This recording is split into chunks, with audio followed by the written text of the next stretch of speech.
फिरोजाबाद लोकसभा मतगणना लगभग संपन्न हो चुकी है। समाजवादी पार्टी के अक्षय यादव यहाँ लाखों मतों से जीत रहे हैं।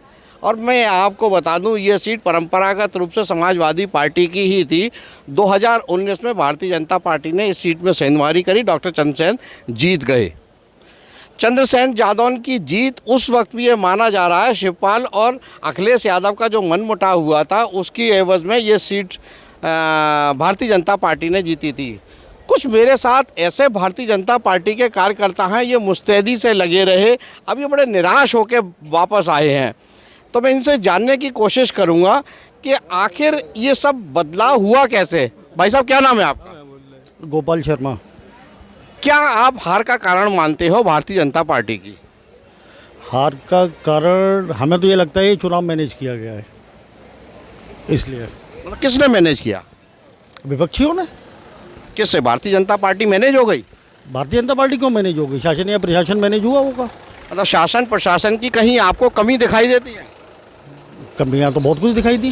तो आपने फिर शिकायत क्यों नहीं की? अब शिकायत आगे की जाएगी, अब शिकायत का मौका मिला है ना। बीच में भी लगातार ये चल रहा था, उस समय भी काउंटिंग चल रही थी, किसी ने ऐसा नहीं कहा। आपको ऐसा क्यों लग रहा है? नहीं, हमें बिल्कुल लग रहा है, पहले भी लगा था और आज भी लग रहा है। चलिए, मैं और लोगों से बात करता हूँ। ये भारतीय जनता पार्टी के शहर के बड़े वरिष्ठ नेता हैं, सतवीर जी। क्या लगता है क्यों ये हार का मुंह देखना पड़ा आज? देखिए, ये चुनाव है, लोकतंत्र है। लोकतंत्र में हार जीत चुनाव में तो होती है। एक प्रत्याशी जीतता है, दूसरा हारता है, इसमें कोई संशय वाला विषय तो कोई है ही नहीं। बिल्कुल ठीक बात है, लेकिन दावे और वायदे बहुत बड़े बड़े किए गए थे। ये चुनाव होता है सुधीर जी, आपको मालूम है, चुनाव में दावे वायदे तो इंडी गठबंधन वाले बहुत कर रहे हैं। अब देखो, देश में किसका प्रधानमंत्री बनता है ये मालूम पड़ जाएगी आपको शाम के 3-4 बजे तक मालूम। लेकिन प्रधानमंत्री लगभग केंद्र में 300 के आसपास एनडीए की सीटें आ रही हैं और ऐसा माना जा रहा है कि भारतीय जनता पार्टी का ही प्रधानमंत्री होगा।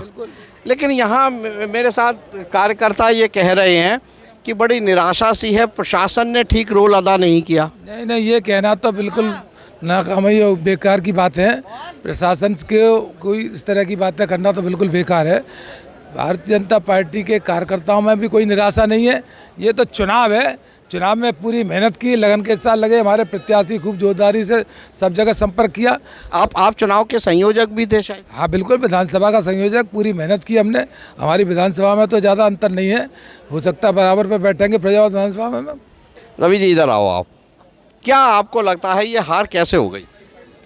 इस हार को तो हम अपने ऊपर ले सकते हैं, अपने ऊपर लेते हैं। चलिए, आप अपने ऊपर लेते हैं। मैं अभी देख रहा हूँ कि बहुत सारे ये लोग आए हैं, भाई साहब बड़े निराश होके आ रहे हैं। निराश नहीं, सरकार तो हमारी बनी रही है। सरकार बन रही है, हमारी सरकार भी बन रही है। और अपना टूंडला विधानसभा के 20,000। क्या नाम है आपका? मनोज यादव, प्रधान हूँ मैं हरदासपुर से। ऐसा क्या हुआ कि फिरोजाबाद की सीट जो आपकी थी, जो जीती हुई सीट थी, वो दोबारा आप नहीं पा पाए? देखो, ये कोई वजह नहीं, ये तो जनता जनार्दन है, जनता कुछ भी कर सकती है। कहीं ना कहीं संतुष्ट न हो पाई हो जनता, लेकिन हमें इतना पता है, हम टूंडला विधानसभा से हैं। टूंडला विधानसभा हम 20,000 से जीते हैं। अब बाकी की तो ज़्यादा जानकारी हमें नहीं है। आपका नाम क्या है? जी, हरीश चौधरी। क्या मतलब हार का कारण हम जानना चाह रहे हैं, क्योंकि 2019 में जब डॉक्टर चंद्रसेन यादव जीते थे और वो कंफर्टेबल जीते थे और वो नया चेहरा थे। अब तो विश्वदीप को उतारा, जो 75 वर्षीय थे, काफ़ी पुराने थे, राजनीति के मजे खिलाड़ी थे। क्या हुआ फिर? अब ऐसा है, हम लोग टूंडला विधानसभा से, टूंडला विधानसभा कभी बीजेपी हारी है ना हारेगी। फिर अभी भी हम लोग आ रहे हैं टूंडला विधानसभा को जिता। आप भी टूंडला सही है। अच्छा, मुझे एक चीज़ बताएं कि मैंने खुद ये बात ऑब्जर्व की कि भारतीय जनता पार्टी के जो कुछ नेता, मैं नाम भी आपको बताता हूँ, इन्होंने प्रचार नहीं किया। जैसे डॉक्टर अनिल जैन है, डॉक्टर एसपी सिंह बघेल भी बहुत कम टूंडला में आए। ऐसे ही राजनाथ सिंह की नारकी इलाके में कोई सभा नहीं हुई। कल्याण सिंह के पुत्र राजवीर कभी फिरोजाबाद या आसपास अपने सजातीय मतदाताओं को लुभाने नहीं आए। तो क्या एक जीत का फैक्टर ये भी दिखता है आपको सपा के लिए? निश्चित ये फैक्टर है ही है, क्योंकि पहली बार ये हुआ है कि टूंडला में कोई भी बड़े नेता की कोई रैली नहीं हुई। इसका एक बड़ा मैसेज गया है कि कम से कम एक बड़े नेता की रैली होनी चाहिए थी। वैसे ही एसपी सिंह बघेल हों या राजवीर सिंह जी हों या अनिल जैन जी हों, प्रभाव तो पड़ता है। ये बड़े नेता हैं, ये जिस विधानसभा में जाएंगे 10-5 हज़ार वोटों का इधर उधर करते हैं। इनके ना आने से मामला ख़राब हुआ, लेकिन अभी रिजल्ट नहीं है। अच्छा, एक चीज़ आप मुझे बताएं कि क्या ऐसा भी हुआ कि भारतीय जनता पार्टी में जो अभी ठाकुर विश्वदीप सिंह शामिल हुए थे वो केवल 1.5 वर्ष पहले शामिल हुए थे, तो बहुत से लोग उनको बाहरी समझते रहे। ऐसा नहीं है, बारी की कोई बात नहीं है। नहीं, थोड़ा कम वक्त तो उनको मिला काम करने के लिए। कब मिला? अच्छा, एक क्या नाम है आपका? मेरा नाम धीरेन्द्र कुमार शर्मा। क्या ऐसा भी हुआ कि एक पूरे उत्तर प्रदेश में हवा सी बन गई थी, ठाकुर या राजपूत वोट नहीं दे रहा भारतीय जनता पार्टी को?